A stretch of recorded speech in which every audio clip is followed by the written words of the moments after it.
An investigation needs to be done here. The Highwire is a part of that, and other great groups out there are investigating it. We shouldn't be attacked. We should be celebrated. We should realize that there are real, true stories, real pain that is out there, like that suffered by Ernesto Ramirez, a father that just tried to do what was right.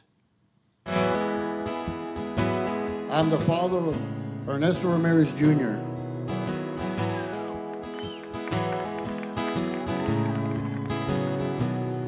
He was a wonderful kid.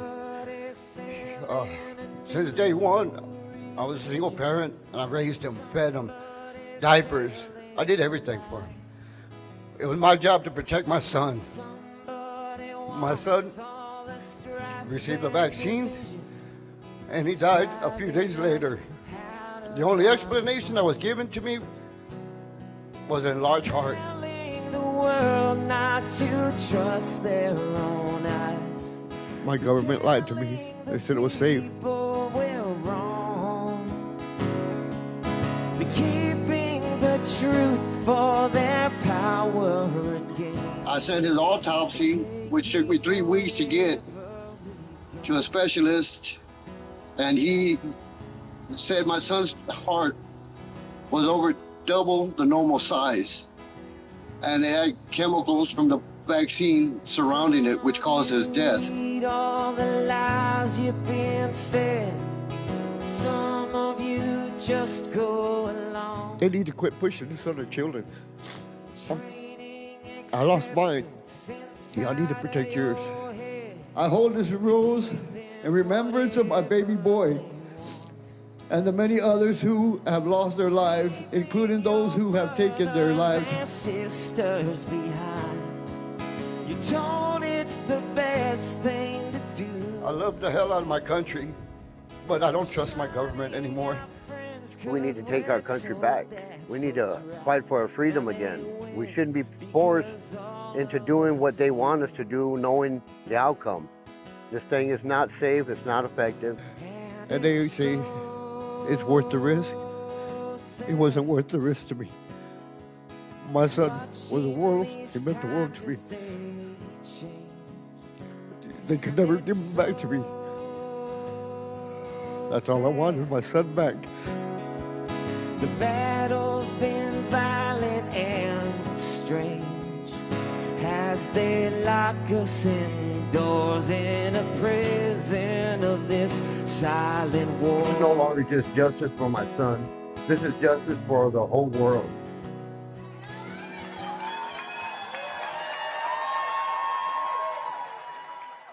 I'm joined now by Ernest Ramirez and Brad Skistimus, 5 times August. You guys have been, touring together a lot, trying to bring attention to this issue. This group of people, maybe it's a small group, we really don't know how big it is, of people that are finding themselves on the wrong side of the safety of this vaccine. So it's a pleasure to be joined by you. Thank you, Brad. Ernest, to begin with, what's been amazing about your story is you don't strike me as someone that has, is comfortable being a public figure. Is it, yet you're really speaking out and getting out of your comfort zone because of this story. What, why? The thing is, to be honest, I always taught my son how to love God, love country, love family, and always stand up for those who could not protect themselves. And I feel like if I don't stand up and do something to honor my son, he'd be telling me, Dad, you need to practice what you preach. Because I honestly believed I was put in this situation because the good Lord needed people to fight back. I mean, so many people tell me, you need to pray for these people, you need to do whatever. I said, no, not all God's warriors sit, sing, and pray. Some of us are called in to fight. We're called into battle for him because we are here to take care of one another. We put ourselves in this position. I believed their lies, and I thought I was doing something to protect my child. I didn't think I was giving him a death sentence. So I figured along the way, all the people I met, all the injured, like little Maddie, DeGary, Brianne. I mean, so many thousands of other people I've met. No one's standing up for them. And I figure I need to stand up and fight for these people. Like I said, to honor my son, to make my son proud of me. So I'm not going to stop. I mean, I can easily stay at home and grieve, but who else is going to stand up? You know, I've always said we all need to bond together. That's why we've been to so many different events together. I love this gentleman. He doesn't have to do what he's doing either. But we feel it inside our heart that we need to try to stop this. We need to do something positive, and we need to help our vaccine injured.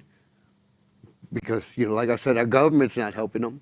They tested it on us as like if we were animals.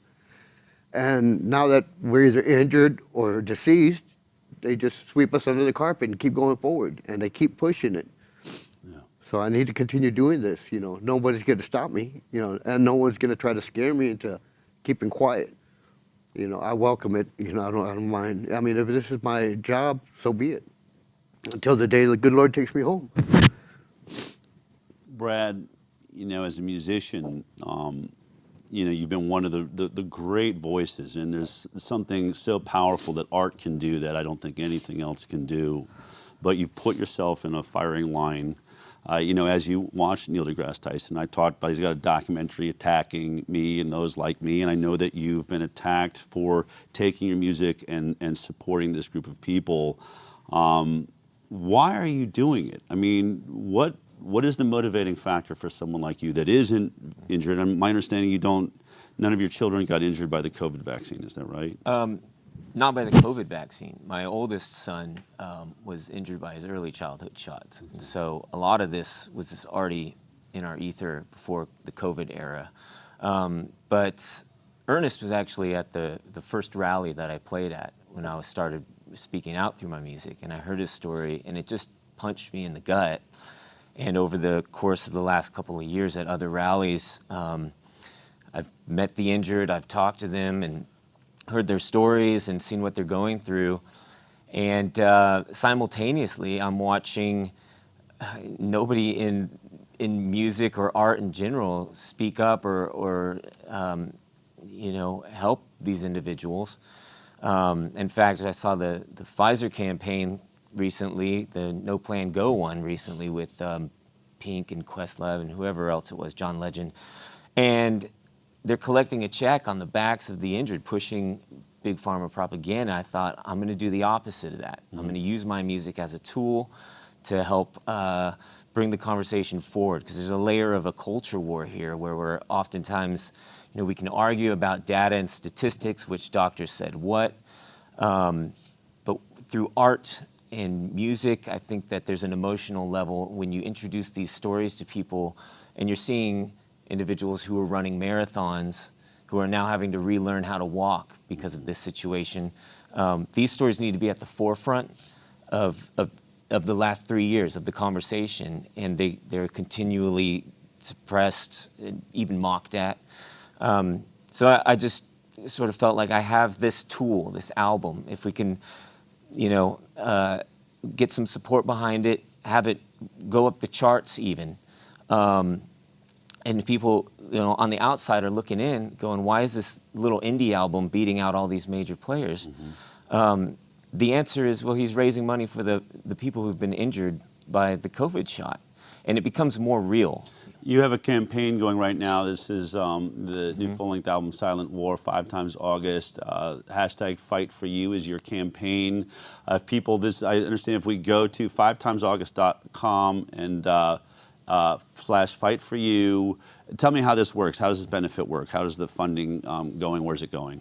Yeah, so this is benefiting React 19, okay, who's been there helping out these individuals. And like I said, I've met a lot of these folks over the last year and a half or so. And basically, I'm donating 100% through the digital album sales from Silent War to React 19 to help out these individuals. I wanted to make sure it was going to help out the individuals themselves. So all you have to do is just download the album from Apple or Amazon, wherever you can actually buy it. And I'm just going to take all that and hand it over to help them out. I mean, I'm often seeing these campaigns, these Give, Send, Go campaigns, and these individual campaigns that are happening, and it's just so heartbreaking that, as Ernest said, you're trying to do the right thing, and then you do it, and severe damage has been done, and you're left behind for doing that. So that's the point of the campaign, is to just sort of thrust the conversation forward. Ernest, when we think about the propaganda that was around this product, what was it, if you don't mind my asking? Was there a singular ad that inspired you, or how did this sort of idea that this vaccine would be good for your son, what got you to do it? The thing is, excuse me, when all this started up, down there in the Rio Grande Valley where I live, all they were showing were people getting COVID, catching COVID, it was killing people. They were ending up in the hospital, they were put on ventilators, and no one was coming out alive. And being a single parent, me and my son were locked up. And we did what they told us.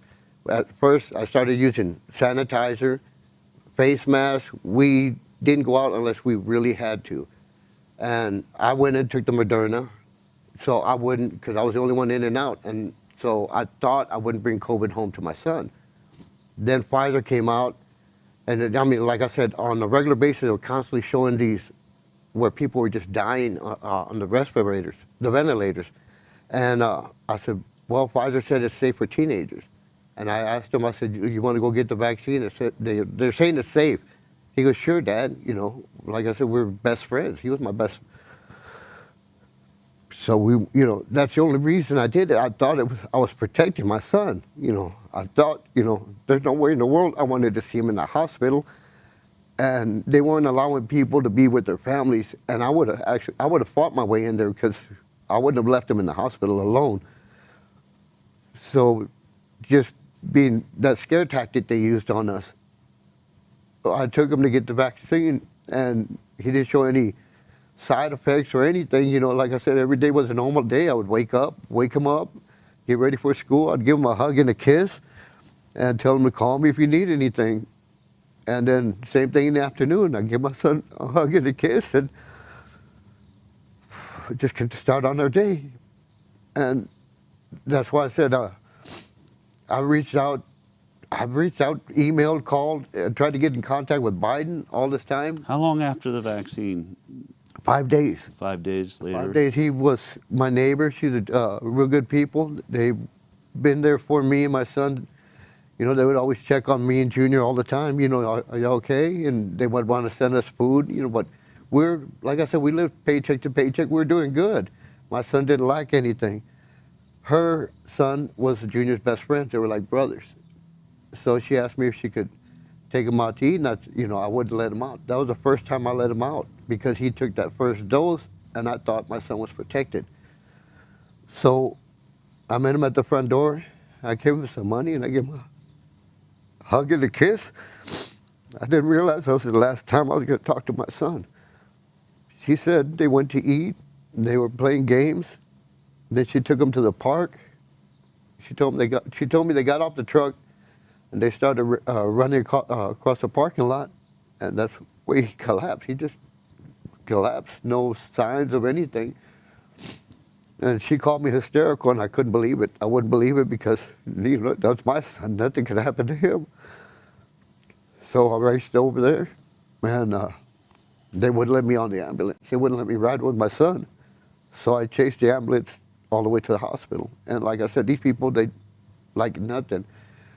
They worked on him for a while in the hospital, and they just came out and said, your son's dead, you can go home now. And I didn't want to go home. I didn't want to leave without my son. So like I said, I did get upset. I cursed God out loud. I cursed anyone that called me and mentioned anything about God. And I got suicidal too. And then something in the back of my mind told me I couldn't do that, because that's a sin. And my plan is to go to heaven and see my son again. And so I figured I'm going to have to change this around. I'm going to have to make something positive in my son's honor. So that's why I started this fight. And then I made plans on driving to D.C.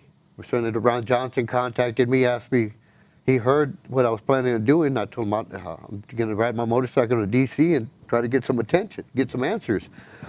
And he asked me to meet him there because he wanted to know what I was going to do. I said, I have no plans. I'm going to knock on the gate. I'm going to see if Biden comes out. I need some answers. So that's when he had the round table. And well, I did start a GoFundMe, and people were donating to help me financially to get there, and they canceled it because they said everything. GoFundMe did. Yes, they said because everything I was doing, the reason I was doing it went against all the rules and regulations. So after my first interview with Ivory Hecker, she helped me start up another one, Life Under. And then she called me the following day, Ernest, can I interview again? And I said, yes, ma'am. We raised over $10,000 in less than 24 hours.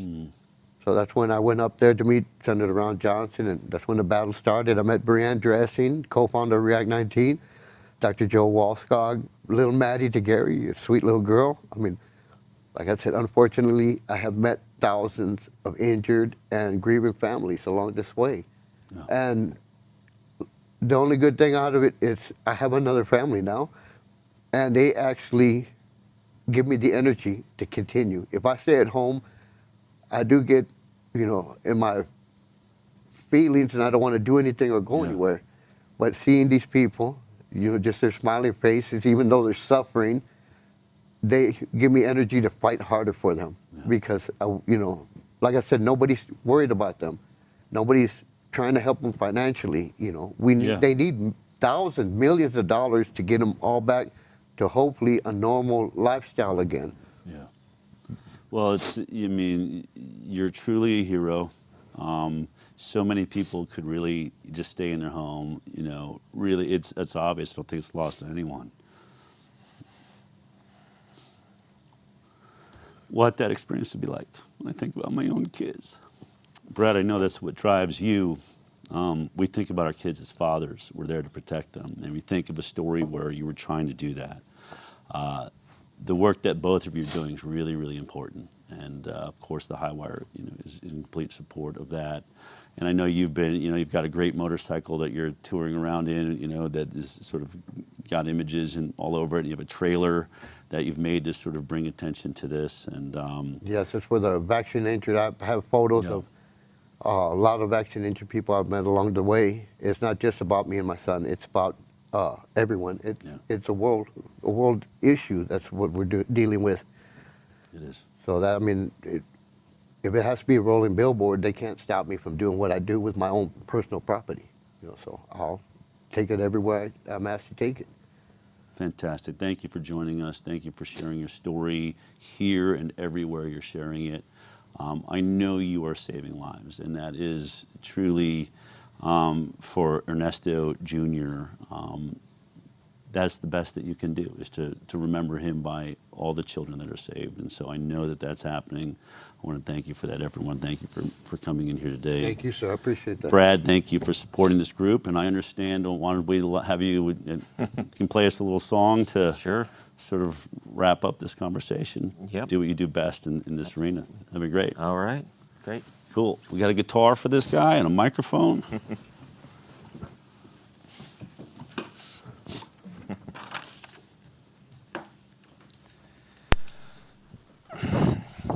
Thank you.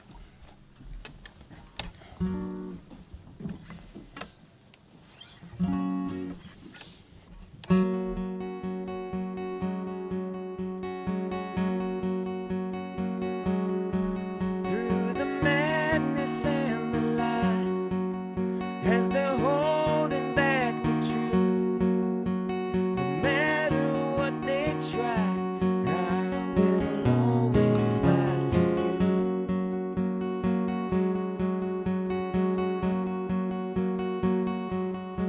I will save your innocence. They are trying to remove. I am here at your defense, and I will always fight for you. Yes, I will always fight for you. I will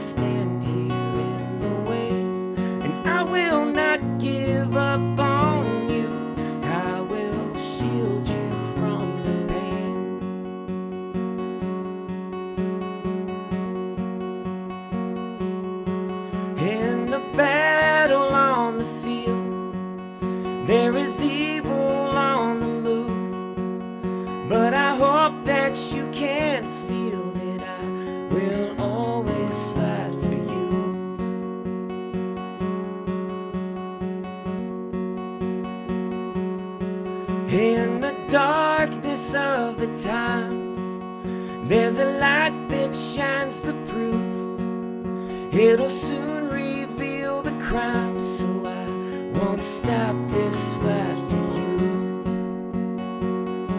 Yes, I will always fight for you. I will brave every attack, and I will not give up on you. I will always have your back.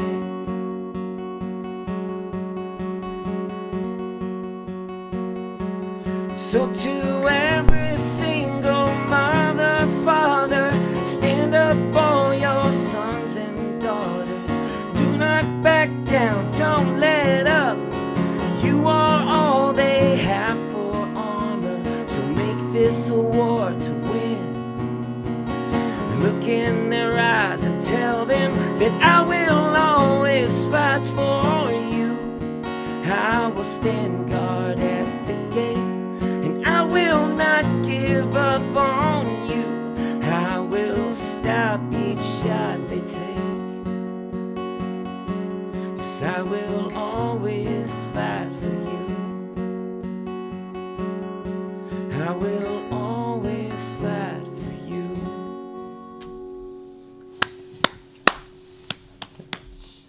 Ernesto, 5 Times August. Catch the album, go buy it now, and support those that are being injured, because we don't just care about the consensus here at the Highwire or anywhere in this group. As fathers, as mothers, here's Ernesto's website if you want to follow all the work that he's doing, juniorsguardianvoice.com.